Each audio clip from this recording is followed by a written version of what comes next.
Dios le bendiga, Dios le guarde. Continuamos con nuestro curso de panorama del Antiguo Testamento y estamos ya concluyendo el periodo monárquico de Israel. En esta lección vamos a estudiar lo final de Judá, el reino que sobrevivió. Y bueno, vamos a estudiar los libros que hablan sobre la comunidad que vuelve del cautiverio de Babilonia, porque recordemos que el imperio de Siria, hace una mezcla con la gente que secuestra. Se la llevan para un lado, la mezclan con gente de otro lado. Entonces, cuando hablamos de las personas que regresan del cautiverio, nos estamos refiriendo a los judíos que están regresando de Babilonia. También notificarle, ya estamos en el mes de noviembre. En este mes concluimos este curso. Este curso dura 2 meses. ¿Qué es lo que sigue adelante? En el mes de diciembre vamos a empezar un nuevo curso que es trimestral, es de 3 meses. Estaba revisándolo y si lo doy en 2 meses no convendría mucho porque hay bastante información que tocar. Va a ser un curso de hermenéutica avanzada. Son pautas para interpretar los géneros literarios de la Biblia, de Antiguo y Nuevo Testamento. Yo les voy a mandar información en cuanto la tenga disponible. También avisarle el pago mensual del curso de Panorama del Antiguo Testamento. Bueno, se hace la primera semana de noviembre, así que les pido en el amor del Señor, los que pues, les toca hacer el pago mensual, que lo hagan durante esta semana, más tardar la próxima. Los que pagaron el curso completo, pues no tienen que pagar nada, no hace falta nada.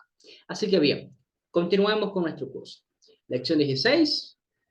Explicación del bosquejo del reino que sobrevivió. Ezequías era un rey justo. Judá vuelve a Dios durante su gobierno. Ezequías comenzó su reinado en el año 716 a.C. Asiria había conquistado el reino del norte 6 años antes, en el 722. La caída del reino del norte fue un golpe para Judá. Asiria mató a miles de judíos en el norte y otros fueron cautivados y dispersos por toda Persia. ¿Ya? Entonces no es como Babilonia. Babilonia mata gente, pero se la lleva cautiva para vivir en Babilonia. Estos no. Ezequías sabía que este era un castigo de Dios a Israel por quebrantar sus mandamientos. Entonces él puso su fe en el Señor y buscó la forma de hacer regresar a los caminos de Dios a la gente de Judá. El arrepentimiento de ellos demoró el juicio que Dios ya les había anunciado. Y aquí tenemos un principio teológico que nosotros podemos aprender. Hay cuestiones que Dios habla que son condicionales. Es decir, Dios dice, por ejemplo, y esto es un buen ejemplo, vas a morir, va a haber juicio. Y si te arrepientes, Dios puede retirar esas palabras y no es como que Dios se está arrepintiendo o algo por el estilo, sino que hay cuestiones condicionales, ¿no? Deuteronomio nos muestra bastante eso. Caminas en obediencia y bendición, cambias el camino y te vuelves desobediente, entonces hay maldición. No es como los calvinistas creen, que Dios dijo algo y eso no cambia y eso ya está predestinado y ahí queda. No, nosotros podemos ver que Dios da y habla cosas y habla promesas que son condicionales. También hay promesas y profecías que son incondicionales. Eso ya es un tema hermenéutico. Sí. Ezequías gobernó por 29 años y durante ese tiempo cambió las prácticas políticas y religiosas de su padre Acaz. El rey Ezequías convocó a los levitas para trabajar, repararon el templo y lo limpiaron para la adoración verdadera. Quitaron todos los ídolos, limpiaron todos los utensilios, hasta destruyeron la serpiente de bronce que Moisés había usado en el desierto. ¿Por qué? Bueno, por idolatría. Y este es un argumento que utilizan los católicos para estar a favor de la veneración de las imágenes. Ellos dicen, como Moisés hizo una serpiente y la gente la miraba y la veneraba. Entonces aquí tenemos un buen ejemplo de que no, Dios no está a favor de la idolatría. Algunos ya habían comenzado a adorarla como un ídolo. Ezequías dirigió al pueblo a llevar sacrificio al templo. Tuvieron un gran cambio de adoración y alabanza. Entonces, algo que aprendemos del Antiguo Testamento es que los sacrificios forman parte de nuestro culto racional. Nosotros estamos muy acostumbrados a veces a decir que Dios no quiere sacrificio, Dios quiere obediencia. Pero Dios o la palabra de Dios dice eso en un contexto donde había sacrificio, pero no había obediencia. Siempre que hay obediencia debe de haber sacrificio. Y los sacrificios nuestros, bueno, no son animales, son alabanzas, ofrendas, diezmo, todo eso representan sacrificios. Tenemos un bosquejo del final de Segunda de Reyes, en paralelo con Segunda de Crónicas. Ezequías era un rey justo, Manasés era un rey pecador, Josías era un niño que era rey, y los últimos reyes de Judá. El rey Ezequías mandó mensajes al pueblo de Israel. Algunos de ellos habían quedado dispersos en el norte. Los invitó a ellos y a toda Judá para celebrar la fiesta de la Pascua. Muchos llegaron al templo, había mucho júbilo en Jerusalén. Pues una celebración de esta clase no se había llevado a cabo desde los tiempos de Salomón. Ezequías hace progresar a la nación. Políticamente reconcilió a Sargón, quien fue el rey de Asiria. Ezequías continuó sometiéndose a Siria, como su padre Acaz lo había hecho. En el año 711, Sargón mandó tropas a Asdod, al oeste de Jerusalén, pero ya Ezequías no se rebeló. Asiria no atacó a Judá. De esta manera, por muchos años fortaleció su país y a su ejército. Ezequías construyó un túnel para llevar agua a la ciudad.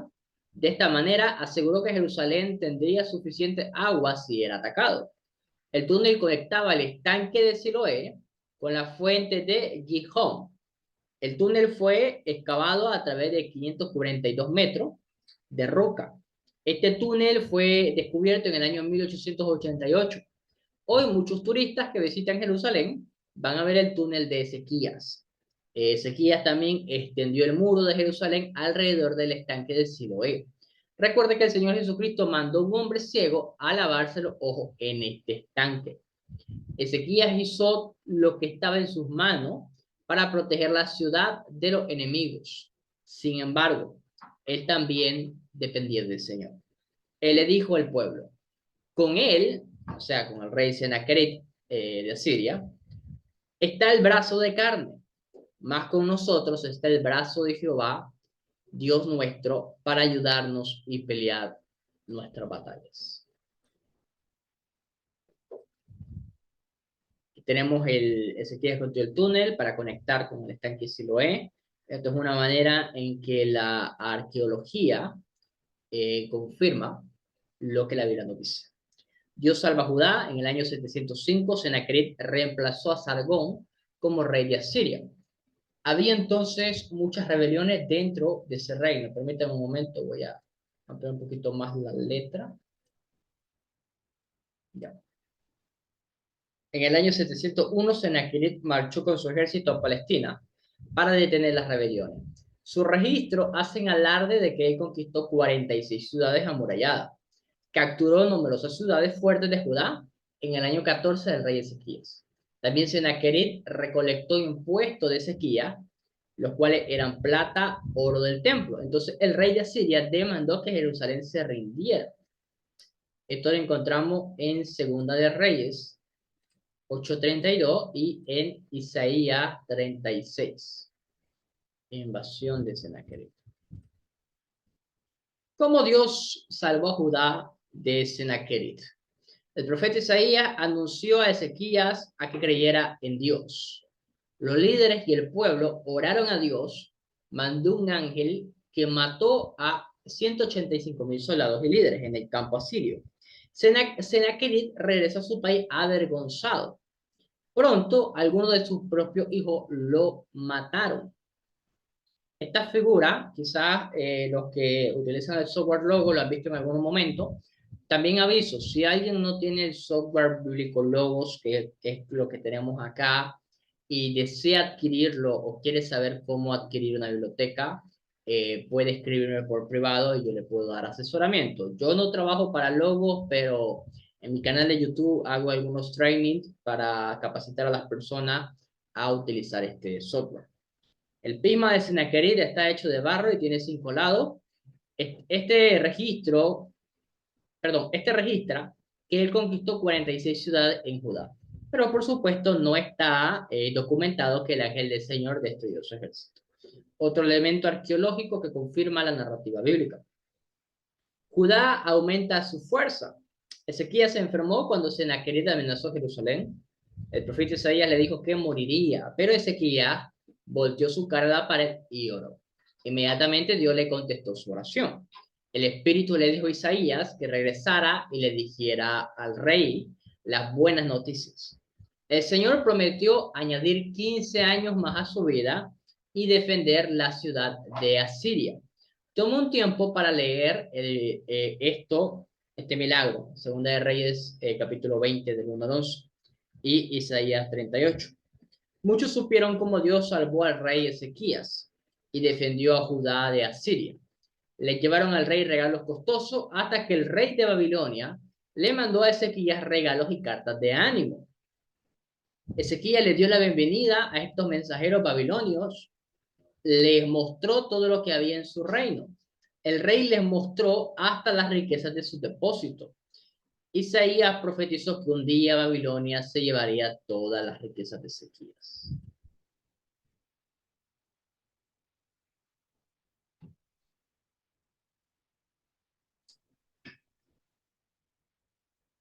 Ok,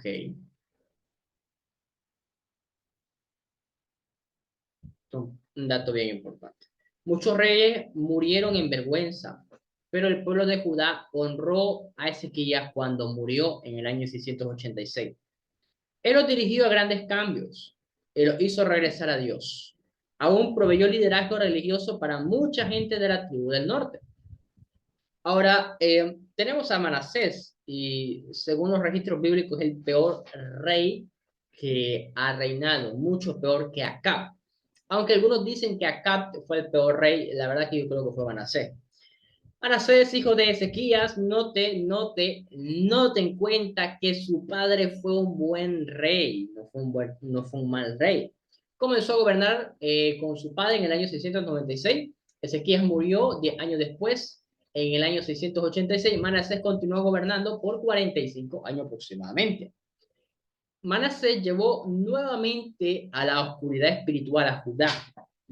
Construyó altares a Baal y puso muchos ídolos. Fue tan malvado como Acab y Jezabel lo fueron en el reino del norte. También llevó a Judá a adorar a las estrellas y a los planetas. Introdujo además la adoración al malévolo dios amonita Moloch. Sacrificó niños a este dios en el valle de Hinnom. En los atrios del templo, Manasés construyó altares a falsos dioses. Y él en el propio templo puso un ídolo de Acera, la esposa de Baal. Hizo que sus niños pasaran por el fuego y practicó hechicería y brujería. Llenó a Jerusalén de sangre inocente. Fue el rey más malvado que tuvo Judá. Según la tradición judía, Manasés ordenó que Isaías fuera amarrado entre dos maderos y serruchado por la mitad. Piense en el contraste en el trato que le dio Ezequías a Isaías y lo que hizo su hijo Manasés. Más tarde, Asiria atacó de nuevo Judá. Los asirios capturaron a Manasés y lo llevaron encadenado a Babilonia. Ahí él se arrepintió y oró a Dios. Dios oyó a Manasés, tuvo misericordia de él y lo mandó de regreso a Jerusalén. Hay un tema teológico que esto lo discutimos en el curso de Romanos y Teología sobre el tema de la apostasía. El arminianismo reformado no cree que un apóstata pueda volver a Dios.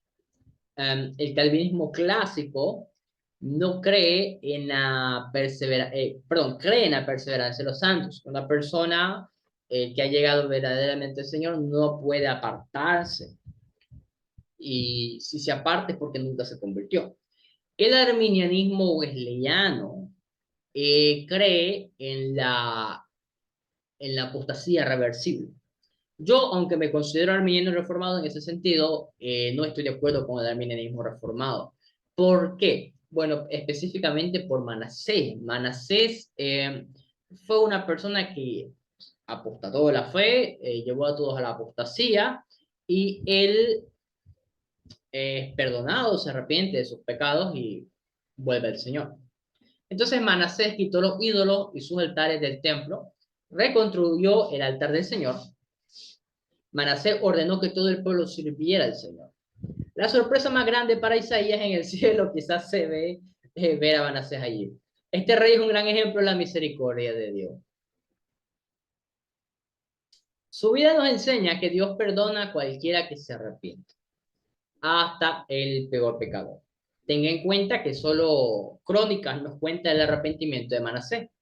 El escritor de Reyes no lo menciona su arrepentimiento, porque Manasés llevó a Judá a pecar, lo que resultó en el exilio. Eh, Manasés tuvo un hijo llamado Amón, pero bueno, cuando murió Manasés, su hijo Amón fue rey. Amón regresó a la adoración a los ídolos, gobernó solo por 2 años, hasta que sus propios oficiales lo mataron. Su reinado fue corto, entonces la única aporte significativo a la historia es que volvió a Judá a alejarse del Señor. Josías. En lo particular, Josías es mi personaje favorito de la monarquía. Me gusta más que David, aunque sí, sé que David es mucho más importante teológicamente y todo eso, pero no sé, Josías me gusta bastante. La gente de Judá mató a los oficiales que asesinaron al rey Amón. Nombraron a Josías, hijo de Amón, como rey, y este fue el último rey que guió a Judá a un avivamiento espiritual. El reino de Asiria se debilitó cuando su rey, Asurbanipal, murió en el año 633. Babilonia y Media se unieron y fueron los poderes más fuertes en la media luna fértil. Entonces, en el año 612, estas dos naciones destruyeron Nínive, capital de Asiria. Este fue el gran evento en la historia del mundo. Josías tenía solamente 8 años cuando comenzó su reinado y gobernó por 31. Sus acciones mostraron que tuvo maestros y sacerdotes piadosos. Cuando tenían 16 años, comenzaron a buscar al Señor, y a la edad de 20 años, en el año 628, empezó a guiar a la nación de regreso a Dios. El rey Josías inició un programa para limpiar y restaurar el templo. Vea que antes de un avivamiento, un elemento importante que tenemos es que hay limpieza y reparación. Durante este tiempo, los sacerdotes encontraron el libro de la ley. Es posible que Manasés hubiera destruido la mayoría de las copias de la ley. Los sacerdotes mandaron a Safán, un escriba, para leer la ley de Moisés al joven rey. Muchos creen que el libro que se encontró fue Deuteronomio. Al oír la lectura de la ley, afectó al rey Josías profundamente. Se dio cuenta cómo se había hecho de pecador a Judá. El rey se desgarró la vestidura como señal de arrepentimiento y después le pidió a Hilcías, el sacerdote, que buscara a Dios. Hilcías mandó por Hulda, una profetisa, y ella le advirtió al rey que vendría un juicio. Hulda también enfatizó que Judá debería obedecer la ley. Josías oró y se lamentó frente al Señor. En respuesta, Dios le prometió a Josías que daría paz durante el tiempo de su vida del rey. Como resultado, el juicio se retrasó porque el rey y el pueblo buscaron a Dios. Josías dirigió al pueblo para celebrar la Pascua de una manera tan grandiosa como nunca antes se había hecho. En este tiempo, los sacerdotes leyeron la ley al pueblo. El rey Josías quitó los ídolos de Judá. Políticamente, Josías tuvo un reinado tranquilo y pacífico. Asiria se debilitó y Josías guió a Judá en los caminos de Dios hasta el final de su reinado. Para este tiempo, para cuando Josías, bueno, ya está finalizando, Babilonia es el imperio dominante. Durante la historia han habido varios imperios dominantes, aunque hayan existido otros imperios, había como que uno más dominante. El primero que nosotros tenemos registrado es Egipto, era el más dominante. Luego Egipto se debilita y se levanta el imperio de Asiria. Luego Asiria se debilita y se levanta el imperio de Babilonia. No significa que los otros imperios dejaron de existir, simplemente ya no son los imperios dominantes. En este periodo que estamos estudiando, Babilonia comienza a ser el imperio dominante. Tampoco va a ser perpetuamente, porque después de Babilonia nosotros tenemos, permítame un momento, nosotros tenemos a otro imperio que se levanta y ha conquistado Babilonia, que es el imperio medo-persa. Después que cae medo-persa, se levanta el imperio griego. Pero eso, la caída del imperio medo-persa, el levantamiento del imperio griego, eso ya lo vemos en los escritos de los macabeos, en la historia de los 400 años entre Malaquías y el Nuevo Testamento. Luego el imperio griego también cae y se levanta el imperio romano y así llegamos al Nuevo Testamento. Un poquito de adelanto a las situaciones políticas del mundo en este tiempo. Jeremías fue llamado a ser profeta en el año 627. En ese tiempo Josías ya estaba llevando un avivamiento a Judá. Es posible que Jeremías y Josías trabajaran juntos. Los primeros 20 capítulos de Jeremías podían estar relacionados a la época de Josías. ¿Okay? La muerte repentina de Josías. Observemos antes que Babilonia y Media, por ejemplo, Media se refiere a Medo-Persia, se unieron y destruyeron a Nínive, la capital de Asiria, en el año 612. Esta derrota afectó a toda la media luna fértil. El faraón Necao de Egipto sintió temor de que Asiria era totalmente derrotada. Los babilonios y los medos vencieron también a Egipto. Así que en el año 609 desplazó su ejército al norte. Necao quería unirse a los soldados de Asiria que se habían agrupado en Aram. Josías y su ejército fueron a detener a los egipcios. Tal vez él era amigo o aliado de Babilonia, como Ezequías lo había sido. Parece que Josías no buscó al Señor por medio de Hulda o Jeremías. Egipto no tenía nada en contra de Judá, pero Josías se encontró con ellos en el famoso campo de la batalla de Megiddo. Ese lugar también es mencionado como Armagedón en hebreo. Armagedón. ¿Qué significa monte de Megiddo? A ver. En el lugar que en hebreo se llama Armagedón. Armagedón. Armagedón. Armagedón. ¿Qué significa Armagedón?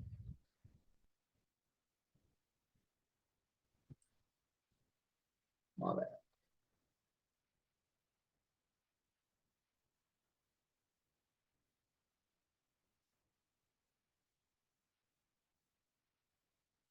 Bueno, en hebreo significa monte Megiddo. Es bueno buscar la palabra hebrea para eso. En Megiddo, Egipto derrotó a Judá. Un arquero le lanzó una flecha a Josías y este murió en corto tiempo. Así que vemos que Josías, como muchos otros, murieron en combate que él mismo había comenzado. Josías murió a la edad de 39 años. De repente las esperanzas de la nación se perdieron. Él había sido un buen líder por el pueblo, pero ya no estaba. La gente de Judá se lamentó. Jeremías escribió un lamento en memoria del rey Josías.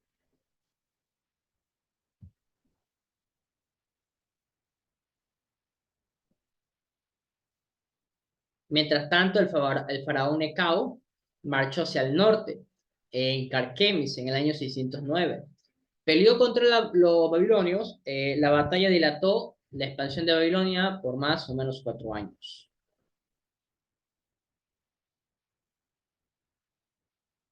Los últimos reyes de Judá, Joacás, después de la muerte de Josías, el pueblo nombró a su hijo Joacás como rey. Él tenía 23 años de edad. Su nombre personal era Salum, pero su nombre de rey era Joacás. Después de 3 meses, el rey Necao volvió a Carquemis, a Egipto, capturó a Joacás. En su lugar Necao nombró a Eliaquín, el hermano de Joacás. Necao le cambió el nombre a Joacín. Necao exigió impuesto y se llevó a Joacás a Egipto. Jeremías había predicho esto.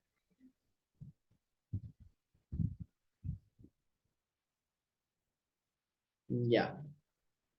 Mapa y tabla de lugares y fechas y sucesos claves relacionados con los últimos reyes de Judá. Joacín, hemos visto que Joacán gobernó solamente por 3 meses. Entonces Necao de Egipto puso a su hermano Joacín en el trono de Judá. Pasaron 4 años. El rey Necao marchó otra vez hacia el norte a pelear con Babilonia. Pero otra vez los babilonios lo derrotaron a los egipcios. Poco después, el ejército babilónico marchó al sur dentro de Jerusalén. En el año 605, Nabucodonosor, rey de Babilonia, tomó tesoro del templo y también se llevó prisionero a uno de los mejores jóvenes. Entre estos jóvenes estaba Daniel y sus amigos. Después de varios años, Babilonia y Egipto combatieron otra vez al sureste de Palestina. Ninguna nación pudo derrotar a la otra. Esto animó a Joacín a rebelarse contra el rey de Babilonia, pero poco después fue asesinado. Su hijo Joacín llegó a ser el rey después de él. Joaquín será. Joaquín, en el año 597, Nabucodonosor desplazó su ejército a Jerusalén. Joaquín se rindió, había gobernado solamente 3 meses, como su hermano Joacás. Nabucodonosor tomó toda la riqueza alta. Se llevó a Joaquín y muchos líderes artesanos como prisioneros. En adición, tomó prisionero a 10.000 judíos. Ezequiel fue uno de los 10.000 cautivos llevados a Babilonia y se encontró allí con Daniel y otro. Nabucodonosor escogió a Sedequías, el hijo menor de Josías, para que fuera rey. Sedequías gobernó en Jerusalén como un siervo de Babilonia por 11 años. Estaba bajo presión constante para unirse a los egipcios en su rebelión contra Babilonia. Finalmente consistió en este gran plan. Babilonia marchó en contra de Jerusalén otra vez. La ciudad finalmente fue capturada después de resistir al ejército de Babilonia por casi 2 años. En julio del año 586, los soldados babilonios pasaron sobre el muro y tomaron todo lo que quisieron de la ciudad. El 14 de agosto de 586 a.C., quemaron el templo y la ciudad. Los babilonios capturaron o dispersaron a la gente. Sedequías escapó a Jericó, pero los soldados lo atraparon allí y mataron a sus hijos. Después le sacaron los ojos y lo encadenaron y se lo llevaron a Babilonia, así ciego. El ministerio de Jeremías con los últimos reyes. Jeremías sirvió como mensajero fiel a Dios. Le advirtió a Judá por varias décadas durante el reinado de Joaquín. Alguien quemó el rollo de advertencia a Jeremías. De todos modos, Jeremías continuó su ministerio profético. Profetizó en el templo que el templo sería destruido. A lo largo de la última década de Judá, Jeremías le aconsejó al rey Sedequías que se sometiera a Babilonia. Entre la gente común, Jeremías sufrió mucho cuando les hacía advertencias seguidas. Tomemos en cuenta, Jeremías está ministrando durante los reyes rebeldes. No, no fue como Isaías, que le tocó ministrar con un rey bueno, que al final fue un rey malo y lo terminó matando. Entonces, cuando nosotros leemos la carta, el libro de Jeremías, entendemos por qué Jeremías tuvo un ministerio tan sufrido, porque ya estaba en el último de Judá. Judá tenía dioses rebeldes, entonces nadie lo quería escuchar, tampoco tenía un ministerio sufrido. Y aquí concluimos lo último de la monarquía de Israel. ¿Qué es lo que sucede? Bueno, eh, Judá es llevada cautivo a Babilonia. En el libro de Esdras, Nehemías y Esther, ya se nos cuenta los sucesos históricos posterior al cautiverio. En el libro de Esdras, Palestina es mencionado como el otro lado del río, Éufrates.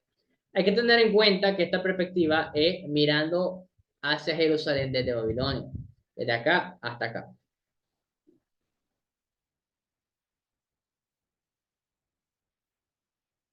Esta es la ruta de los judíos para volver. La ruta de Nehemías y Esdras y la ruta de Sesbazar y Zorobabel. Vamos a ver algo de Esdras y Nehemías en la lección de hoy. Estos son ejercicios. Bien, Esdras. Los judíos regresan y reedifican el templo que ha sido destruido. Contexto histórico. Esdras, Nehemías y Esther son los 3 últimos libros de la división histórica del Antiguo Testamento. mas no así los últimos libros del Antiguo Testamento, solamente del género narrativo. Estos nos narran la historia del pueblo de Dios después del cautiverio babilonio. En esta sección estudiaremos a Esdras, pero antes de adentrarnos a investigar el libro, repasemos unos pocos eventos de su trasfondo. Esto nos ayudaría a preparar para el estudio. Por muchos años, Miqueas, Isaías, Jeremías y otros profetas habían advertido sobre el cautiverio que se avicinaba. Hasta que llegó. Los cautivos sabían que el exilio era el juicio de Dios por sus pecados. También los profetas dieron al pueblo de Judá una promesa. Dios los restauraría. Jeremías profetizó que el cautiverio sería de 70 años. Isaías profetizó que Ciro les ayudaría a volver a Jerusalén. Tenemos los dos gobiernos, babilónicos y medo-persas, los últimos reyes de Judá,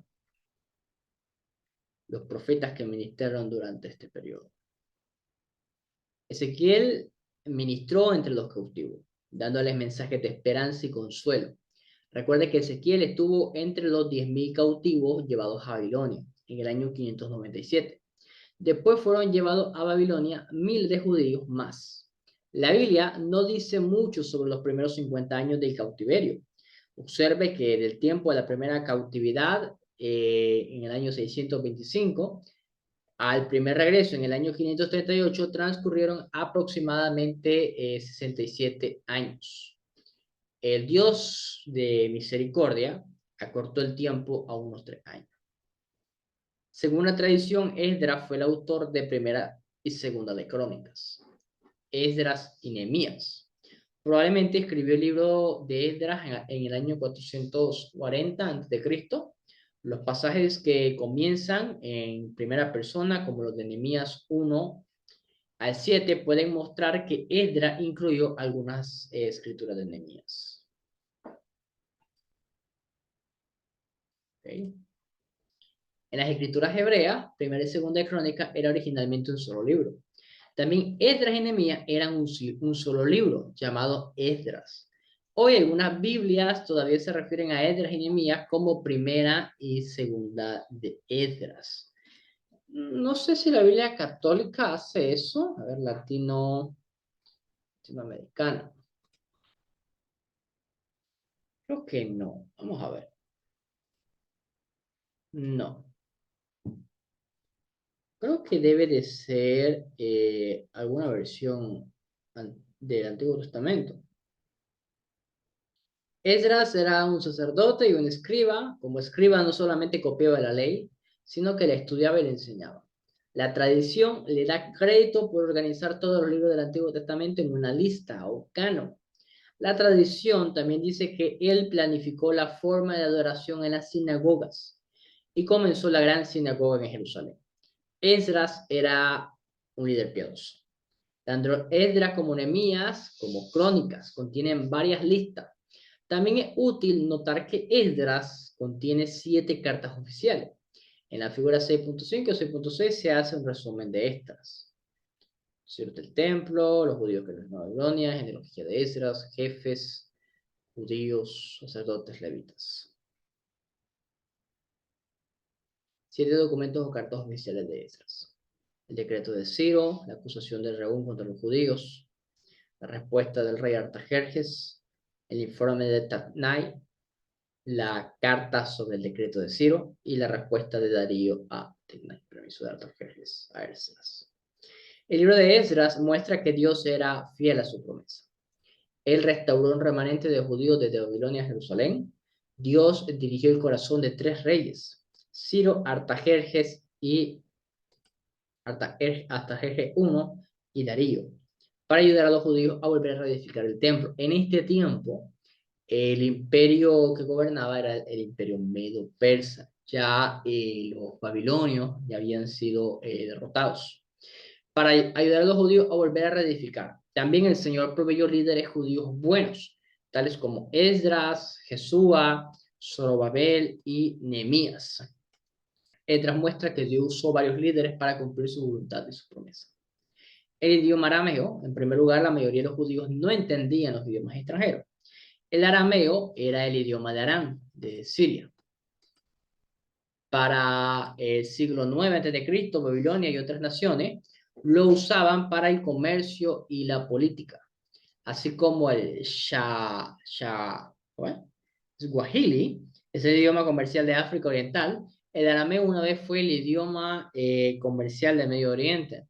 Siempre me gusta comparar el inglés con el griego, porque el griego fue un idioma universal, pero de alguna forma el inglés también es un idioma comercial en algún sentido. Um, en algún sentido es un idioma comercial. El alfabeto y la escritura aramea eran igual al hebreo. De hecho, son primos hermanos el arameo y el hebreo. Por eso, probablemente muchos judíos aprendieron arameo.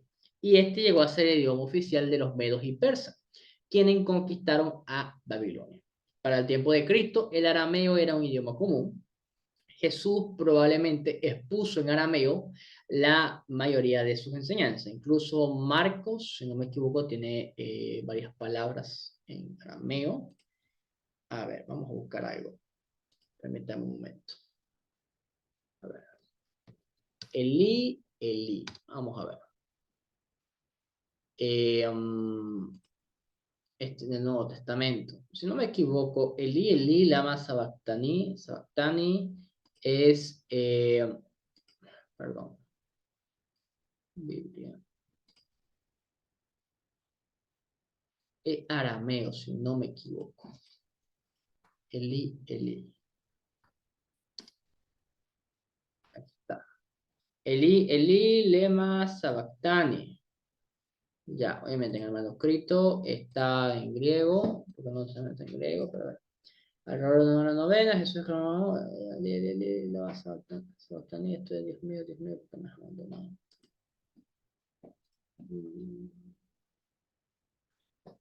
No dice, no dice que sea arameo. Si alguien puede buscar alguna fuente, sé que Marcos es el que hace estas comparativas, estas explicaciones, perdón. ¿Dónde está? No dice. Vamos a después buscar información sobre eso. Bueno, contexto histórico, mucha gente de Judá fue al cautiverio de los años 70 en Babilonia. Sabemos poco sobre la vida de ellos en este país extranjero. La distancia de Jerusalén a Babilonia era aproximadamente 800 kilómetros, pero los viajeros no podían tomar una ruta directa. Entonces, el viaje fue aproximadamente de 1400 kilómetros. Desde Babilonia siguieron al noroeste a lo largo del río Éufrates y entonces giraron al sur. El viaje completo les tomó más o menos unos 4 meses. Por consiguiente, los cautivos estaban lejos de su hogar.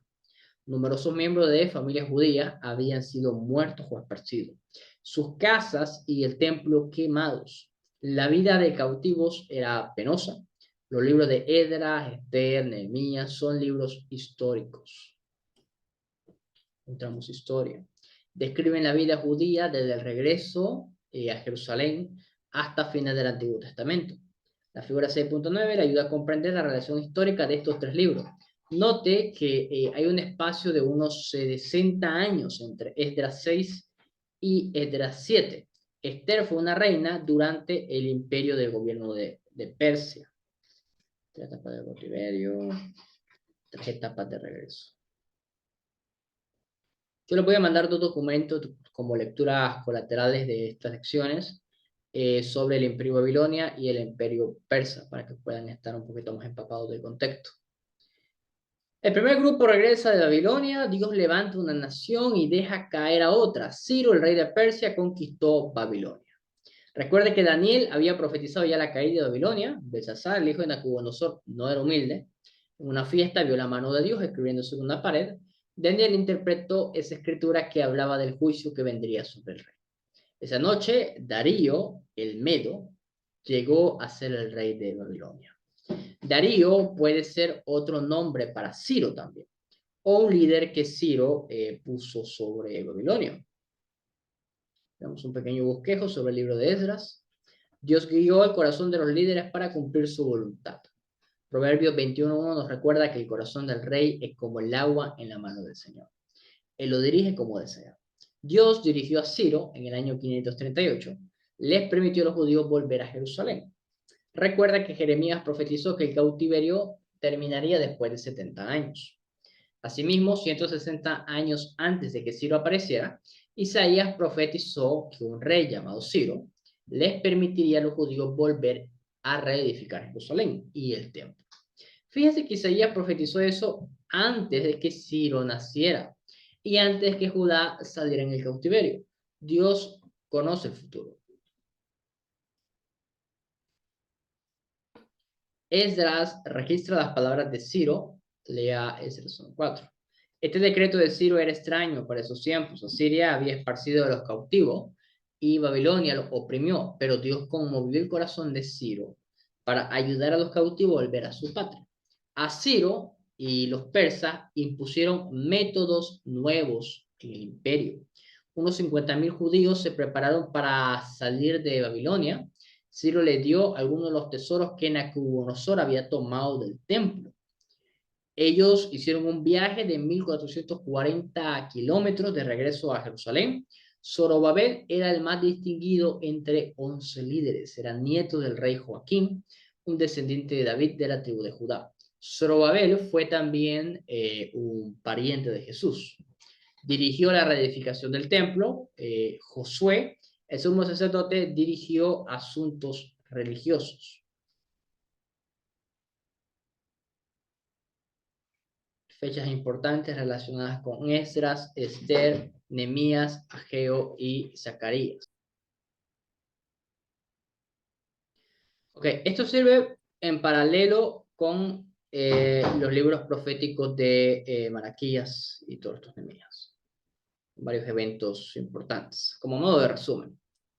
Regreso al hogar en Jerusalén. Los judíos que regresaron se radicaron en Jerusalén y comenzaron su trabajo edificándole un altar a Dios. Sacrificaron holocausto como Moisés le había mandado. Celebraron la fiesta de los tabernáculos. Este fue el tiempo de gran gozo en Jerusalén. Los judíos hicieron planes para recolectar dinero y materiales para reedificar el templo. La gente apoyó las construcciones, quienes pidieron materiales a Tiro y a Sidón en Fenicia. El trabajo en el templo comenzó en el segundo mes del siguiente año. Más tarde ese año los constructores terminaron de colocar los cimientos. La gente se unió ante el Señor con alabanzas y cantos. Aún así, algunas personas de más edad lloraron. ¿Por qué? Porque recordaron cuán hermoso había sido el templo de Salomón. Alguna gente de Samaria y del otro lado del Éufrates quería ayudar en el trabajo, pero los líderes judíos lo rechazaron. ¿Por qué? Los samaritanos eran solamente judíos parciales. Recuerde que Asiria conquistó las 10 tribus del norte de Israel en el año 722. Samaria era la capital del reino del norte. Muchos judíos se esparcieron, pero otros permanecieron en Samaria. Así que Asiria envió algunos gentiles para vivir en Samaria. Para impedir que los judíos volvieran a tomar a fuerza, los gentiles en Samaria se casaron con algunos judíos que estaban allí. Y de ahí vienen los samaritanos. Ellos eran en parte judíos y en parte gentiles. Esdras dijo que los judíos que se casaron con gentiles mezclaron el linaje santo con pueblos de otras tierras.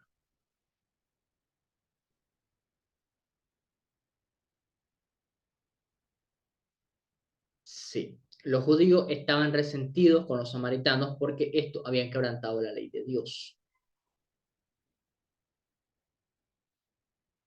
Dios había mandado a los judíos a no casarse con gentiles porque ellos adoraban ídolos. Recuerde que el reino se dividió después de que Salomón, porque él se casó con mujeres extranjeras, las esposas de Salomón lo llevaron a él y a todo Israel a adorar ídolos.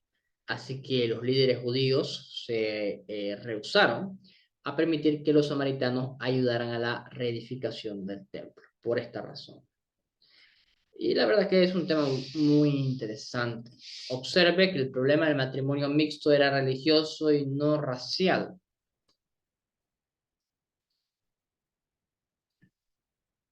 Dios bendijo a algunos judíos como Moisés, que se casó con una madianita, no una judía. José se casó con una egipcia. Boz, un judío, se casó con Ruth, que era moabita. Aún el Mesías judío vino mediante, vino mediante un matrimonio mixto.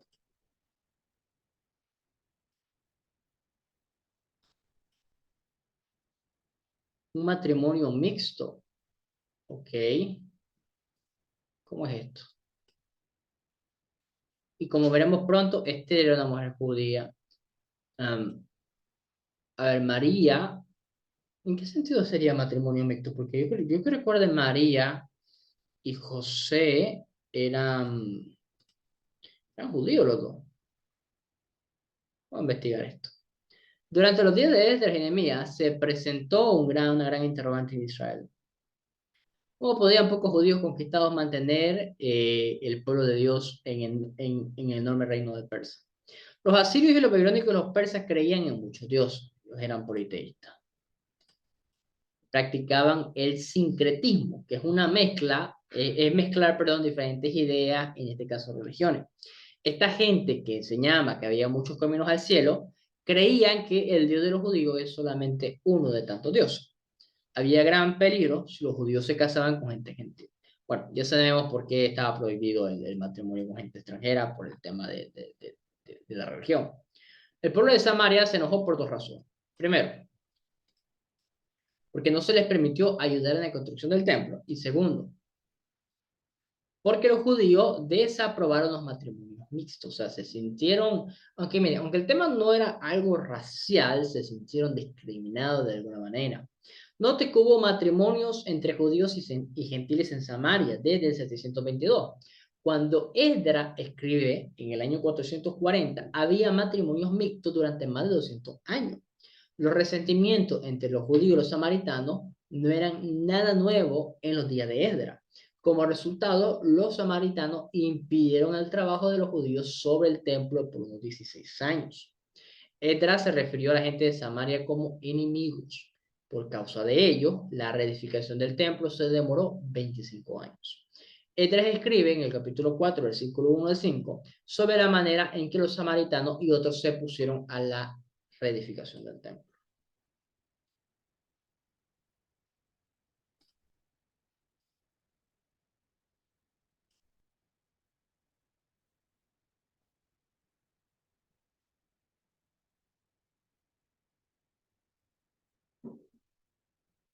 Enemigos de Judá. No nos dice quiénes eran los enemigos.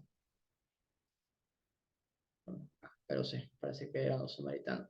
Entonces, tenían conflictos serios por lo visto, hermano. El templo, un nuevo rey llamado Darío llegó al poder en Persia. Él no les permitió a los samaritanos continuar obscurizando a los judíos. Darío ordenó a Tatnai, el gobernador del otro lado del río Éufrates, a sus amigos a enviar dinero a los judíos desde la provincia de Siria.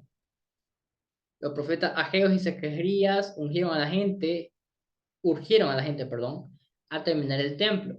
Ageo instó a los judíos a tener interés en la casa de Dios antes que en sus propias casas. Entonces aquí tenemos otro dato. Ageo y Zacarías eran profetas posexílicos. Zacarías alentó a los judíos con visiones y sermones de bendiciones futuras y obediencia a Dios. Los judíos volvieron a este trabajo durante el segundo año del rey Darío. 5 años más tarde terminaron el templo y los sucesos relatados en el libro de Ageo tuvieron lugar durante estos 5 años. Los judíos tuvieron una celebración grande y dedicaron el templo al Señor. Los sacerdotes y levitas comenzaron a ofrecer sacrificios en el templo, como la ley enseñaba. La esperanza del pueblo había regresado a su cumplimiento. Hay un segundo grupo que regresa a Jerusalén. Recuerde que hay un espacio de 60 años entre el capítulo 6 y 7 de Esdras.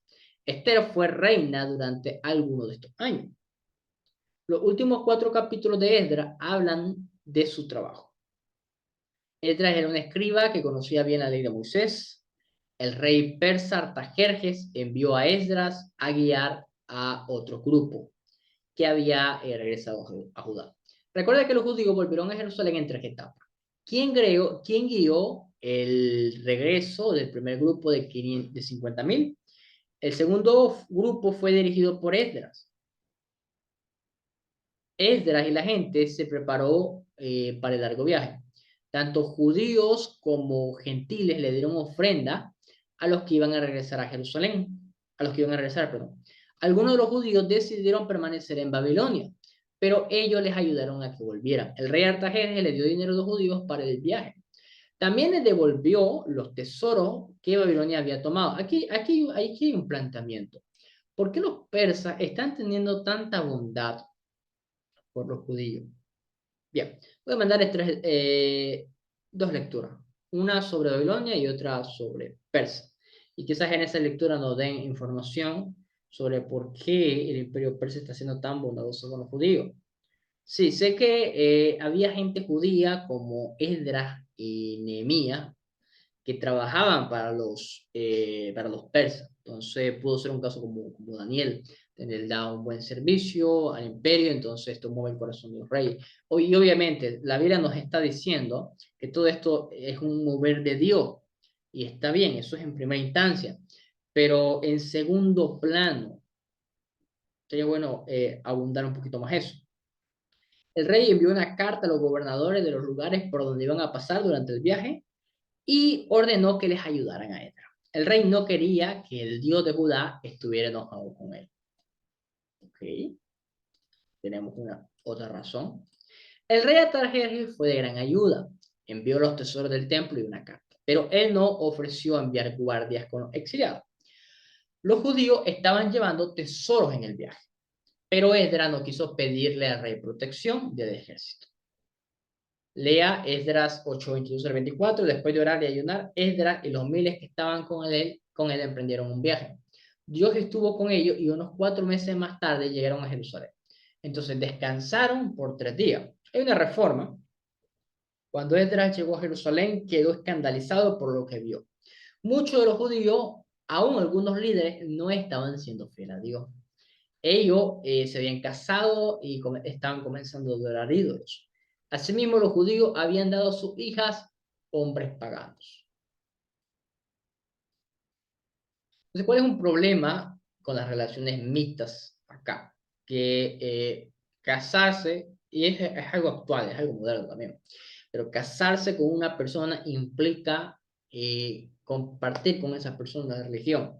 Y sé que quizás actualmente la religión no es algo que importe tanto, quizás, no voy a hablar por todos, pero quizás.